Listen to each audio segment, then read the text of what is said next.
Live listeners and all of our listeners on Facebook. Welcome, Hare Krishna. We welcome all of our YouTube Live listeners. We welcome all of our Facebook Live listeners to this session on Gitamrita. Welcome, each and every one of you. Hare Krishna. ॐ नमो भगवते वासुदेवाय ॐ नमो भगवते वासुदेवाय ॐ नमो भगवते वासुदेवाय नारायणं नमस्कृत्यं नरं चैव नरोत्तमं देवीं सरस्वतीं व्यासं ततो जायमुदीरयेत् नष्टप्रायेषु अभद्रेषु नित्यं भागवत सेवया भगवती उत्तमा श्लोके भक्तिर्भवति नैष्टिकी कृष्णाय वासुदेवाय देवकी नन्दनाय च नन्दगोपकुमाराय गोविन्दाय नमो नमः नमः पङ्कजनाभाय नमः पङ्कजमालिने नमः पङ्कजनेत्राय नमस्ते पङ्कजाङ्घ्रये हरे Krishna Krishna Krishna Hare Hare Hare Ram Ram Ram Hare Hare. Hare Krishna, we welcome all of you again. So today we will continue our session of Sri Gitamrita. From chapter 3, we covered to text 10 in the last session. So here today we will start from text 11 through text 25. So we will read 15 verses today, and I will also mark for all of you which are some of the important verses which are told by Srila Prabhupada that we should try to learn them by heart. So we will mention that also. So this is chapter 3 entitled Karma Yoga, text 11. Devan bhavayate nena te deva bhavayantu va parasparam bhavayantaha shreya param avapshataha. Translation: the demigods, being pleased by sacrifices, will also please you. Thus nourishing one another, there will reign general prosperity for all. Text 12. This is an important verse. Text 12. Ishtan bhogan hi vosyante yagya bhavitaha terdattana pradayebhyo yo bhungte stena evashaha. In charge of the various necessities of life, the demigods, being satisfied by the performance of yajna, supply all necessities to man. But he who enjoys these gifts without offering them to the demigods in return is certainly a thief. Text 13. Again, an important verse. Yagyashishtashinas shanto muchyante sarvakilbhishai bhunjate te tvagham papa ye pachantyatmakaranat.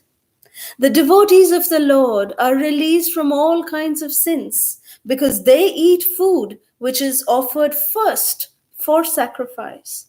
Others who prepare food for personal sense enjoyment verily eat only sin. Text 14, another important verse. Annad bhavanti bhutani parjanyadanna sambhavaha yagyad bhavati parjanyo yagyakarma samudbhavaha. All living bodies subsist on food grains which are produced from rain. Rains are produced by performance of yagya, and yagya is born of prescribed duties. Text 15. Regulated activities are prescribed in the Vedas, and the Vedas are directly manifested from the Supreme Personality of Godhead. Consequently, the all pervading transcendence is equally situated in acts of sacrifice.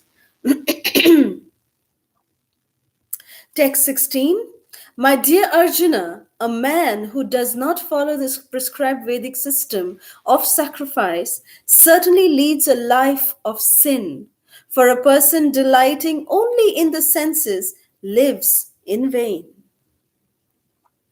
Text 17. One who is, however, taking pleasure in the self, who is illumined in the self, he rejoices and is satisfied with the self only, fully satiated. For him, there is no duty.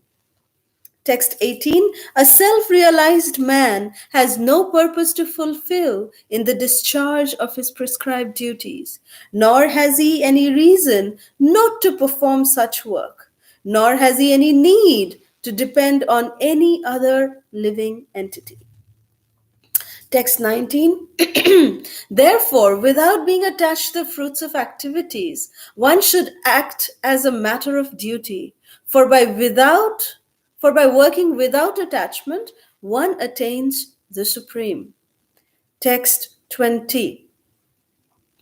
Even kings like Janaka and others attained the perfectional stage by performance of prescribed duties. Therefore, just for the sake of educating the people in general, you should perform your work.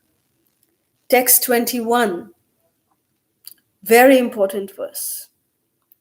Yadyad acharati shreshthas tattad evetaro janaha sayad pramanam kurute lokastad anuvartate. Whatever action is performed by a great man, common men follow in his footsteps. And whatever standards he sets by exemplary acts, all the world pursues. Text 22. O son of Pritha, there is no work prescribed for me within all the three planetary systems, nor am I in want of anything, nor have I need to obtain anything, and yet I am engaged in work. Text 23. For if I do not engage in work, O Partha, certainly all men would follow my path. Text 24. If I should cease to work, then all these worlds would be put into ruination. I would also be the cause of creating unwanted population, and I would thereby destroy the peace of all sentient beings. Text 25. As the ignorant perform their duties with attachment to results, similarly, the learned may also act, but without attachment, for the sake of leading people on the right path.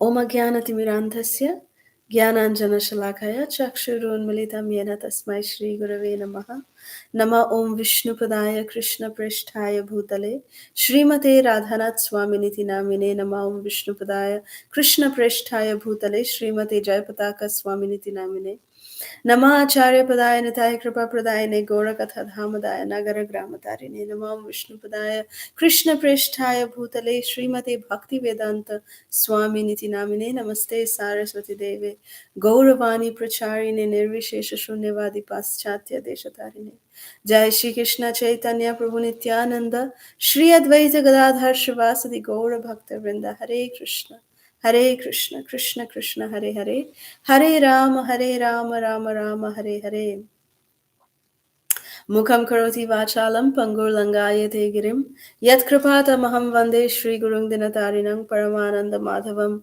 Shri Chaitanya Ishwaram. Hare Krishna.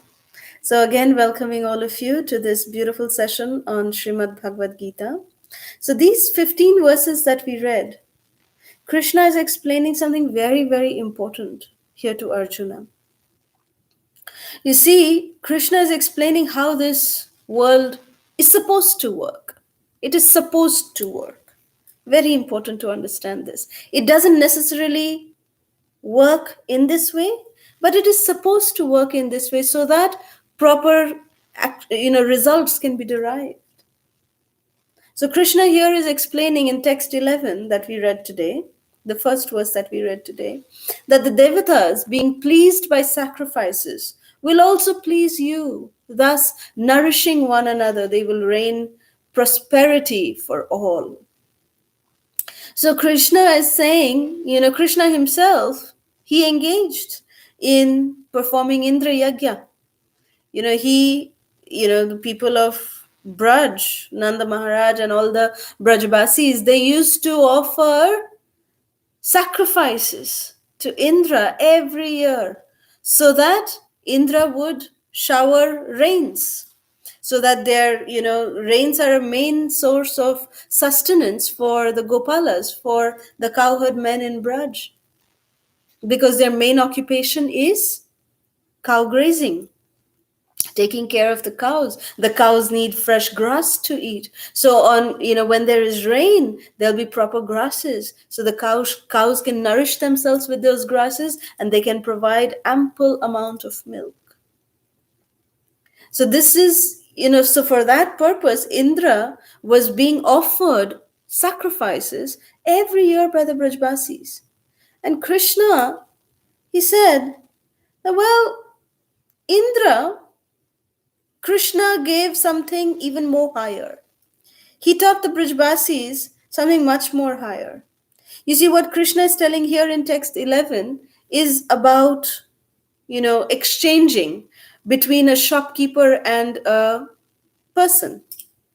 Srila Prabhupada explains this in the purport, that when we go to a shopkeeper, we give him some money and then we buy whatever we want from them.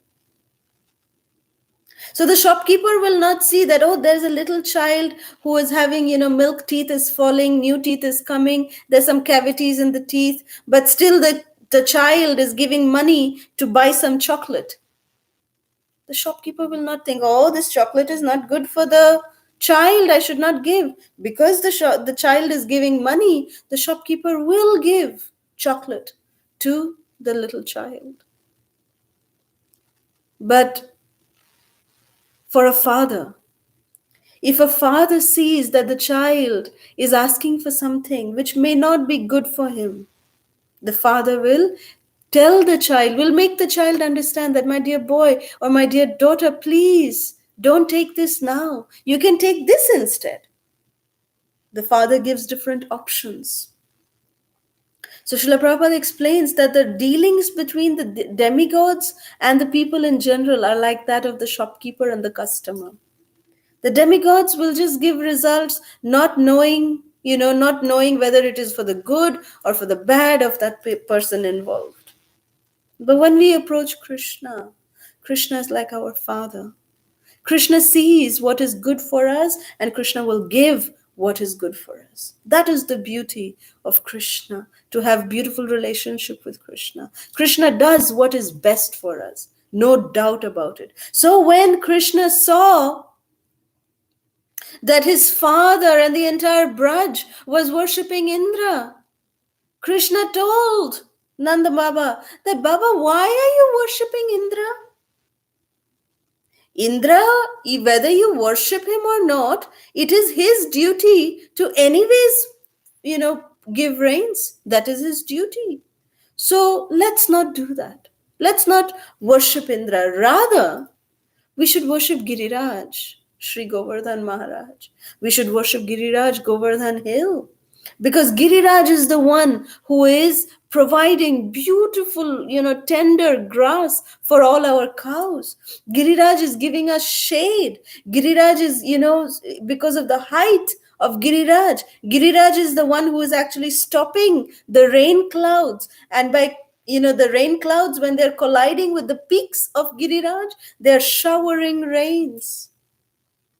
And Giriraj is giving us such tasty fruits, so many minerals, so many different valuable gems are available on the foothills of Sri Giriraj.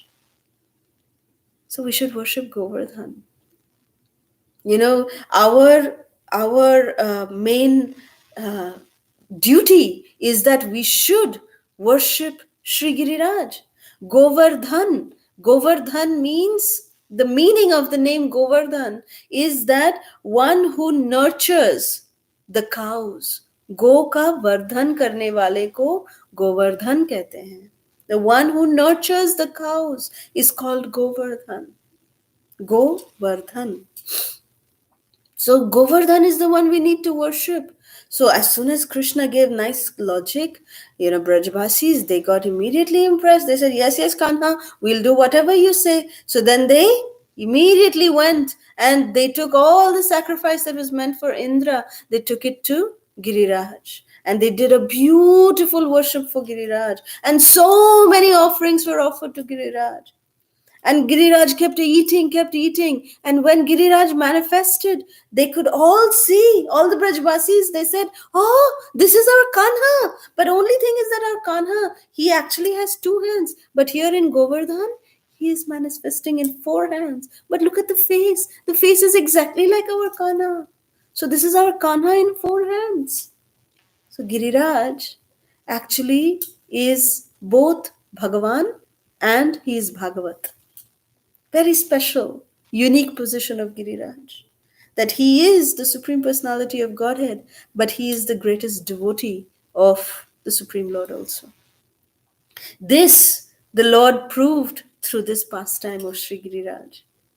And then Krishna just accepted all the offerings. Giriraj accepted all the offerings. And he kept saying, Anior, Anior, bring more, bring more. Bring more and more offerings. And then they kept eating, Giriraj kept eating, and everything in Vrindavan was getting over. Then they just offered tulasi leaf, and that satisfied Sri Giriraj. And then Giriraj said that every place in Vrindavan, every little corner of Vrindavan will be, filled with opulences. Giriraj was so happy. And then Krishna said that we should do parikrama around Sri Giriraj. So all the little children and the women, they set up carts, and all the men, they started walking around, Giriraj. Because the best way to worship Giriraj is to offer parikrama, to do a walking pilgrimage around Giriraj.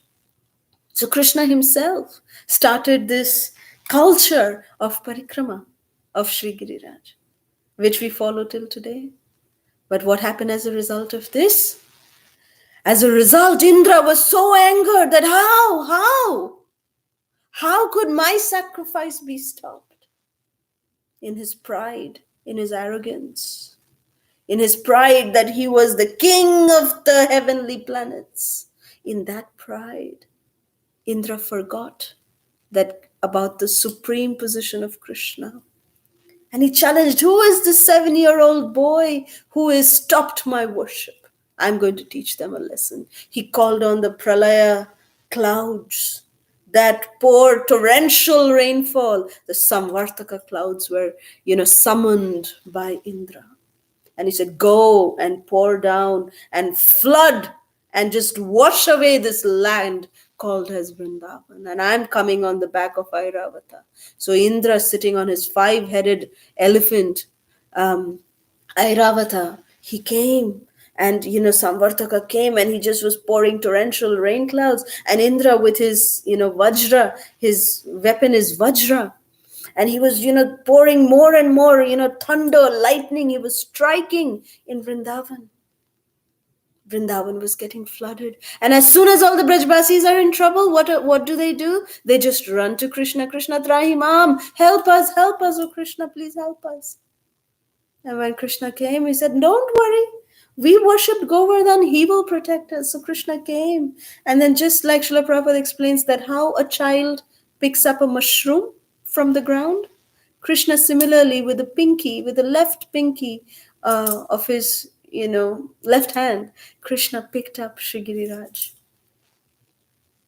So effortlessly, such a huge mountain. You can imagine how huge this mountain is because the entire population of Vrindavan, including all living entities, animals, the cows, the goats, every single animal was sheltered under Sri Giriraj's foothills. When Krishna lifted up Giriraj, it was like a huge umbrella covering all and sheltering all the Brajvasis. For 7 days, 7 nights, Krishna protected them. And then at the end of that, we know how Indra realized his mistake. His arrogance was crushed. Because Krishna, he can tolerate everything. You see, the demigods are very dear to Krishna. They are very dear devotees of Krishna. So Krishna wants them to be always on the right path. So he knew that Indra was getting very arrogant and proud. So in order to curb the pride of the devotees, of his devotee Indra, Krishna enacted this entire pastime. So Indra, he realized his mistake and he begged forgiveness from Krishna, but he was so scared to come to Krishna on his own, so he sought the shelter of Mother Surabhi, the cow, because cows are so dear to Krishna. So he said to Mother Surabhi that, my dear Mother Surabhi, please, I've committed this grave offense to Krishna. Please, you go and, I'll come behind you. But you tell Krishna to forgive me. If you tell him, then he will forgive me. Otherwise, I have no hope. So then Mother Surabhi, very lovingly, like a loving mother, she immediately, came to Krishna and said, Krishna, please forgive him. Forgive him. And Krishna cannot say no to his dear mother cow. So he immediately obliged and he forgave Indra. And Indra then coronated Krishna with the name Govinda. And then from the heavenly celestial planets, he, poured water from the Akash Ganga with Airavata's help. Airavata with his tusks, with his 5 tusks, he collected water from the Akash Ganga and they bathed Krishna. They did Abhishek. And that water that bathed Krishna from the Akash Ganga, that kunda, it made a little nice sarovar, like a little pond, little kunda. It's called Govinda Kund. It is still there even today in the foothills of Sri Giriraj. Beautiful, beautiful place. So here, Krishna is saying that yes, you may worship the demigods, the demigods, they are being pleased by sacrifices. They will also please you. But the thing is that this is just a way to work. What is Krishna ultimately saying is what we need to understand. So Srila Prabhupada, he is saying that we must do things which are ordained by the Supreme Personality of Godhead. So Krishna is saying in the very next verse, in text 12, Krishna is saying that in charge of the various necessities of life, the demigods, being satisfied by the performance of sacrifice, will supply all necessities to man. But he who enjoys these gifts without first offering them to the demigods is certainly a thief. You see, thanking Mother Nature, thanking, for the foodstuff that we are about to receive. Yes, we may be going and buying them from the supermarket, but those grains, those food grains have come because of the mercy of the Devatas. They are the ones who provide it. So we should thank them. And Srila Prabhupada explains that the demigods are like the leaves, the fruits, the flowers, and the branches of the big tree. So if we are thanking, instead of thanking the demigods individually, if we are just pouring the water at the root of the tree, and if we are thanking Krishna, then all the demigods are automatically satisfied. Just like when we pour water at the root of the tree, each and every leaf, each and every fruit, each and every flower gets nourished. So that is why it is explained that when we want to offer gratitude, we must offer gratitude to the Supreme Personality of Godhead. And all the demigods, because they're connected to the Supreme Personality of Godhead, who is at the root. Then if we satisfy the root, then automatically all the devatas will be naturally satisfied. And that is what Krishna is saying here in text 13. Krishna is saying here that the devotees of the Lord, of the Supreme Lord, are released from all kinds of sins. Why? Because they eat food which is offered first for sacrifice. Others who prepare food for personal sense enjoyment verily eat only sin. Srila Prabhupada explains in the purport that that is one of the reasons why we don't call ourselves vegetarian.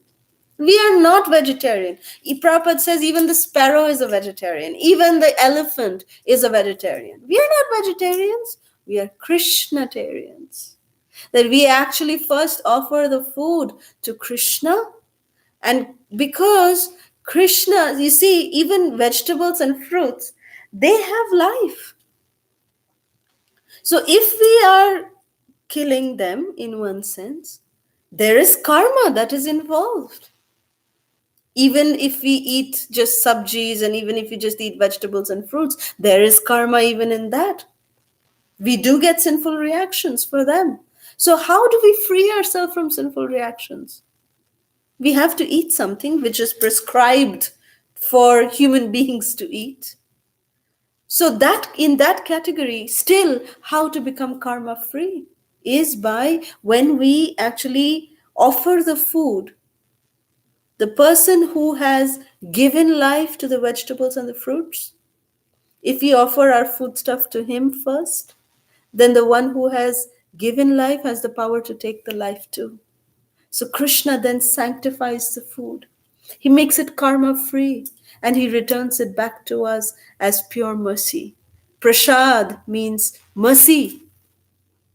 So that's why we say we don't eat prasad, we honor prasad. We honor the mercy that's coming from Krishna. So therefore, we that is what is said here, that the devotees of the Lord are freed and released from all kinds of sins because they eat food which is first offered to the Supreme Personality of Godhead. Text 14 says, all living bodies subsist on food grains, which are produced from rain. Rains are produced by the performance of yajna, and yajna is born of prescribed duties. You see, this is how things are supposed to work in a proper, society. That there's proper following of each prescribed duty by people. When they follow prescribed duty, the Brahmanes are engaged in proper yajnas, the Kshatriyas are there to do their prescribed duty, the Vaishyas, the Shudras, they all do their prescribed duty. Everyone is Shudra, Kalau Shudra Shambhava. Everybody is a Shudra. And we've been given one yajna to do. What is the yajna for Kali Yuga? Harinam Sankirtan yajna. Yagyai Sankirtana Prayer Yajanti hi Sumedhasaha. That this is the yajna for Kali Yuga. That simply engage in the chanting of the holy names, Hare Krishna, Krishna Krishna, Hare Hare, Hare Rama, Rama Rama, Hare Hare. And it is practically implemented that we have seen wherever there is Sankirtan of the holy names, that place becomes prosperous. That place becomes, never you'll see a drought happening in such a place. The rains come because there is Sankirtan Yajna. Because in Kali Yuga, the only yajna that can be performed is Sankirtan Yajna. So text 15 is saying regulated activities are prescribed in the Vedas. And the Vedas are directly manifested from the Supreme Personality of Godhead. Consequently, the all-pervading transcendence is eternally situated in acts of sacrifice. So it is said that if we are not engaged in proper karmas, if we don't know the technique of doing action so that there is no reaction, then we are not really implementing the Vedas in our life.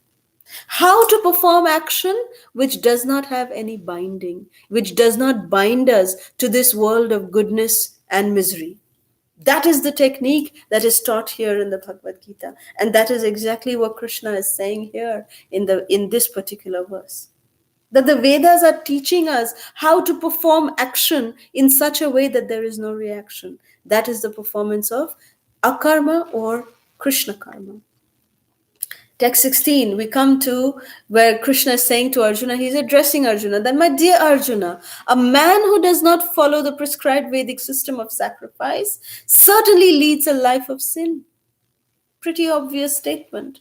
For a person delighting only in the senses lives in vain. That if a person is only thinking, oh, where am I going to eat? Where am I going to sleep? Where am I going to have some meeting? How am I going to defend myself?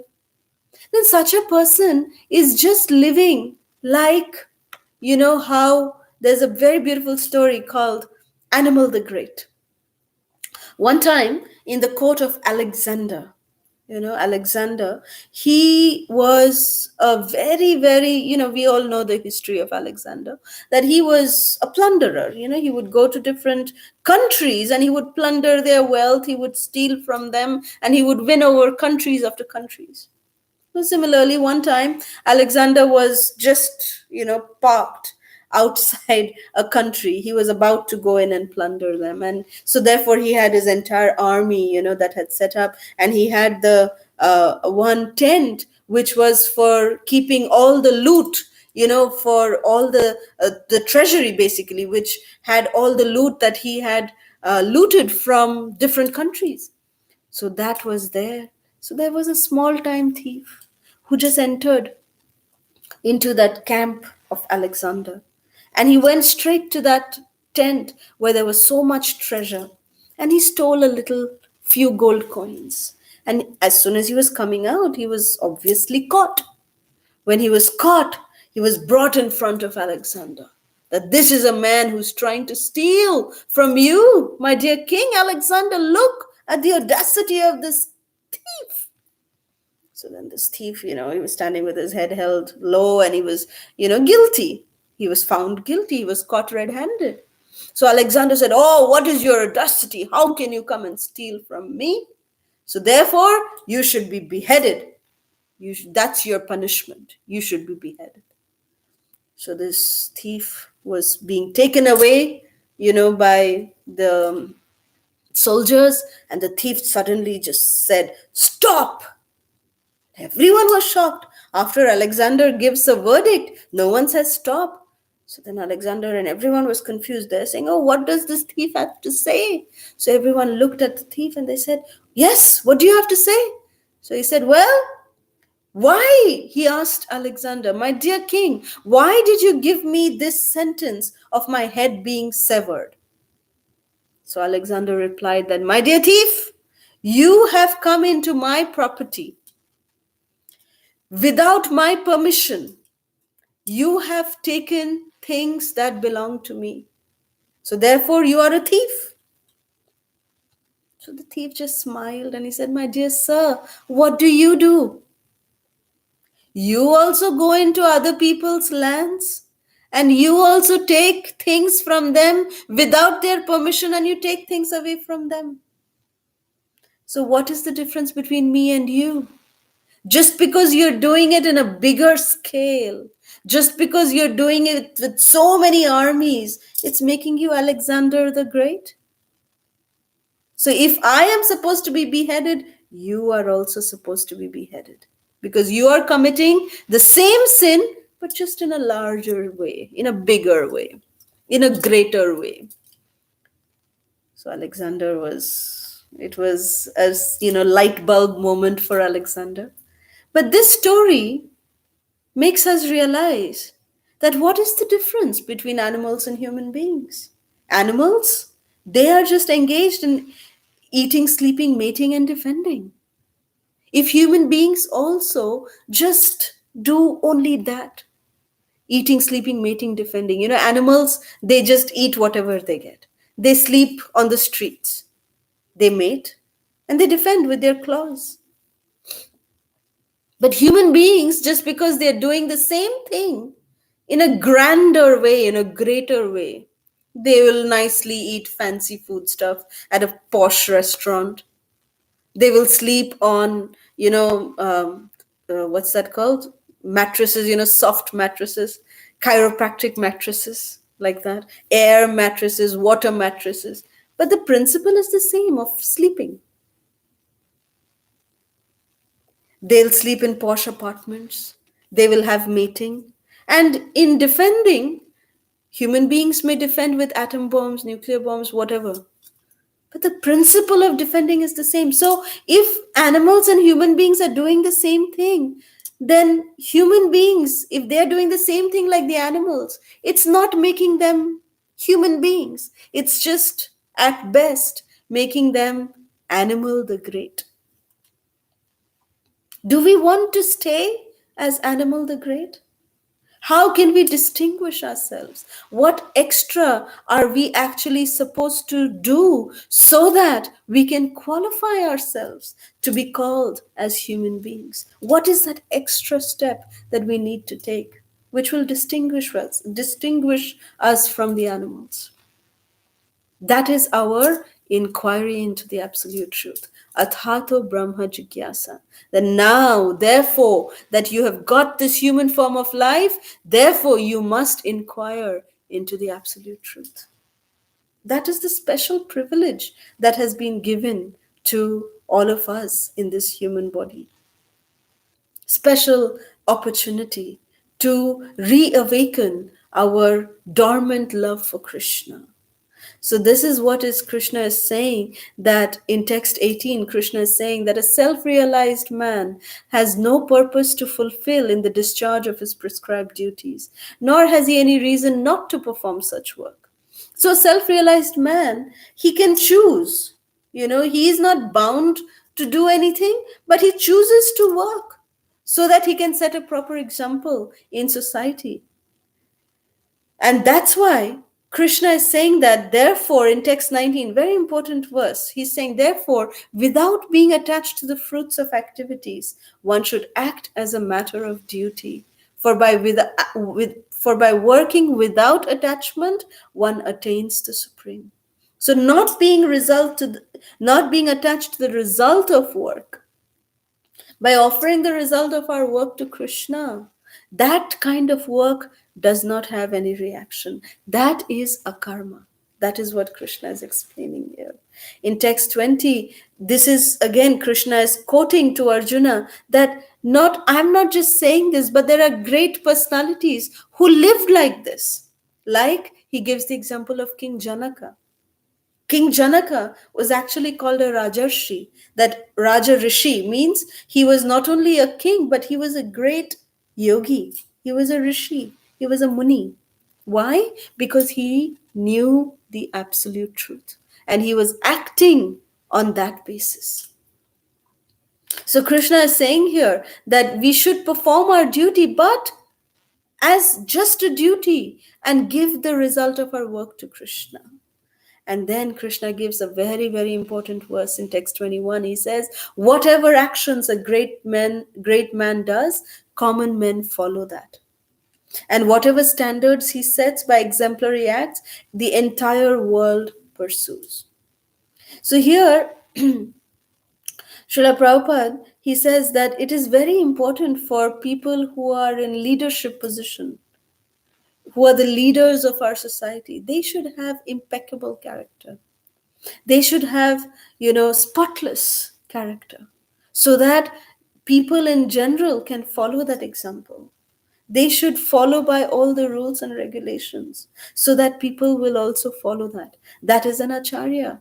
We can see that in the life of Srila Prabhupada, in the life of our Guru Vargas. What they are telling us, by their mouths, they're practicing that in their own life. They're not just speaking big and not doing or not implementing that in their own life. They're implementing that and they are preaching that. Preach what you practice. Practice what you preach. So that is something that our acharyas are teaching us by their own example. And then Krishna is saying that I am the Supreme Personality of Godhead. So therefore, there is no work that is actually prescribed for me. But still, I am engaged in the discharge of duties. But still, I'm engaged in some work. Why? Why is Krishna saying this in text 22? Because he's giving the reason. He's saying in text 23 that if I don't engage in work, then all men will follow my path.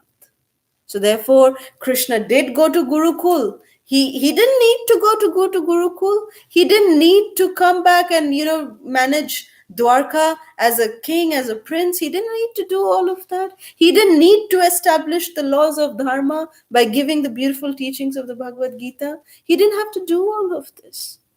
If he is the Supreme Personality of Godhead, just by his desire, everything would manifest with the, like that. Everything should manifest. But Krishna, he advised the Pandavas. When the Pandavas finished their 13th year of incognito, their entire exile in the forest, Arjuna and Bhima, they were the most anxious that, oh, we need to go into war now. Right now, we need to go into war. And it was dharma, it was proper. But Krishna said that, my dear Arjuna, my dear Bhima, my dear brother Bhima, I don't want that the history tomorrow will point a finger at you and say that you are the one who started this war. Unless all of our options are exhausted, let us try to avoid bloodshed. Krishna, the Supreme Personality of Godhead, who knew very well, Krishna knows very well that how Draupadi was insulted, how, Bhima had taken the promise that he's going to kill Duryodhana and Dushasan. Bhima had taken promises. He had sworn that he's going to, drink the blood from Dushasana's chest.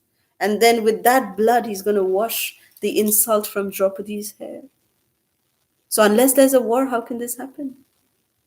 But Krishna, he also knew that he wants to exhaust all options so that, people don't blame that the Pandavas had some option of not doing so much unnecessary, bloodshed. Because if there is a war, the entire world would be at war at that time.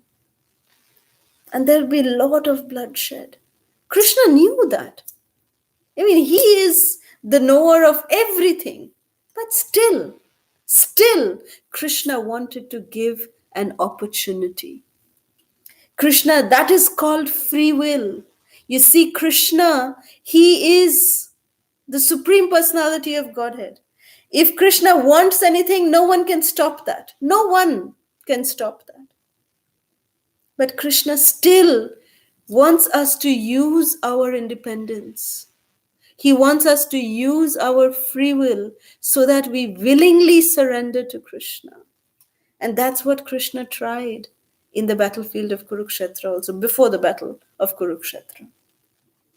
He personally came as the Shanti Dut, the peace messenger. And he told Duryodhan, at least, okay, if you don't want to give Indraprastha, give them 5 villages. And in arrogance, Duryodhan's response was, I will not give them that much land that will go through the eye of a needle. That was the arrogance and the pride and the envy that Duryodhan had towards the Pandavas. That was the level of envy. So Krishna tried his best so that people don't blame the Pandavas, his dear devotees. And when there was no option remaining, that's when the Kauravas also started the first step. They put the first step to come in for the battle. And Pandavas relented to that. So that is, what Krishna is saying here, that certainly everyone will follow then my example, that if I don't do work, Krishna, everyone will also follow the same thing. Now here another thing comes. People can ask some questions saying that, oh, Krishna did Rasa Leela. Krishna did Rasa Leela, therefore everyone will follow that also. So then our counter to that, Srila Prabhupada said that if anyone talks about Rasa Leela, and Krishna did some other things too. When he was a little boy, 7 years old, Krishna lifted Govardhan Hill on the pinky, with the pinky of his left hand for 7 days and 7 nights. So if you want to do Rasa Leela, lift Govardhan Hill. Then we'll talk. If you want to follow the entire thing. Otherwise, just do things which Krishna has done in, benefiting the society. We should understand the Rasa Leela and everything. Krishna did. Yes, Krishna did do those acts. But how? In what mode did Krishna do? That was all for reciprocating with the pure love of the Vrajagopikas, of the Vrajavadhus. That is a separate matter of discussion. Who are, special personalities. So we should never ever think that Krishna's work is all mundane, because Krishna is transcendental. He is the supreme personality of Godhead. But still, Krishna is engaged here in rendering, prescribed duty.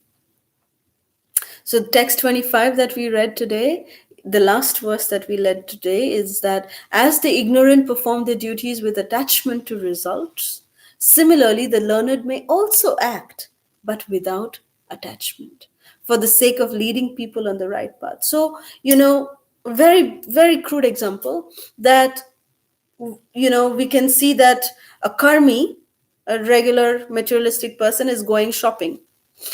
A devotee may also go shopping. But when a devotee goes shopping, the materialistic man when or woman, when they go for shopping, they think, oh, my son loves this. Oh, look at this fruit. My son loves this. My daughter loves this. My wife loves this. My husband loves this. This is what I will buy. But when a devotee goes to the market, they may be engaged in the same work, same action, but the way they do it is without any attachment. So that when the devotee buys things, the devotee thinks, oh, I'm seeing cherries here in the market for the first time. The cherries are first time coming here in season. I should buy some for my deities. That's how a devotee thinks. So they may also act in the same way like a materialistic person. A devotee may act in the same way, but the result is completely different because a devotee acts without any attachment. So this is what we see here today. If there's any, we will end here. If there's any questions, comments, or reflections, we can take that now. Again, we thank all of our YouTube live listeners. We have Shama Supriya, Vijeta, Suvarna, Sarva Palika Shachi Mataji. We have Jyoti Mataji. We have Prasanna Devi. Thank you so much. On Facebook, also, we have very, very wonderful devotees. We have Bhaktin Shivangi. We have Shujit from Mayapur. Welcoming all of you. Thank you all so much for joining. If there's any questions, comments, or reflections, we can take that now. Otherwise, we will end the session here. And we look forward to having your online association again, same time next Wednesday. So, since there is no questions, we will end our session here. Thank you so much. Srila Prabhupada ki jai. Srimad Bhagavad Gita ki jai. Iskon Vartaman Guru Vrinda ki jai. Nitai Gaur Sitanath Pramanande. Hari Hari Bo. Thank you all so much. Hare Krishna.